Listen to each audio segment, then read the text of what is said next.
ہم نے دیکھ لیا کہ ذاکر نائک 5 منٹ کی تقریر میں 25 غلطیاں کرنے کی اہلیت رکھتا ہے، بلکہ وہ اس سے بھی زیادہ کر سکتا ہے۔ دراصل ذاکر نائک وہ تمام دلائل دے گا جو حقائق پر مبنی نہیں بلکہ غلط اور جھوٹ ہوں گے۔ مثلا کثرت ازدواج کی حمایت کرتے ہوئے وہ کہتا ہے کہ یہ ٹھیک ہے کیونکہ دنیا میں عورتیں زیادہ اور مرد کم ہیں۔ اگر تمام عورتوں کی دیکھ بھال کرنی ہو تو ایک آدمی کئی بیویاں رکھ سکتا ہے۔ مردوں اور عورتوں کی اوسطن تعداد کے معاملے میں وہ بالکل غلط ہے۔ سو آج دنیا میں عورتوں کی تعداد زیادہ ہے اگر ہم ان کا مردوں سے مقابلہ کریں۔ یہ استدلال غلط مفروضے پر مبنی ہے۔ دراصل دنیا میں مردوں کی تعداد عورتوں سے زیادہ ہے۔ صرف انگلستان میں 4 ملین عورتیں ہیں، مردوں سے زیادہ۔ اسی طرح جرمنی میں 5 ملین عورتیں ہیں، مردوں سے زیادہ۔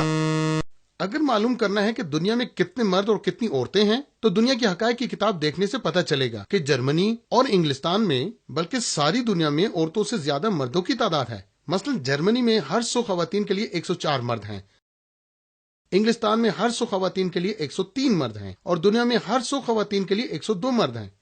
ذاکر نائک نے مغرب میں ہم جنس پرستی کے اعداد و شمار میں بھی مبالغہ آرائی سے کام لیا ہے۔ 25 ملین سے زیادہ نامرد موجود ہیں ہجڑے امریکہ میں۔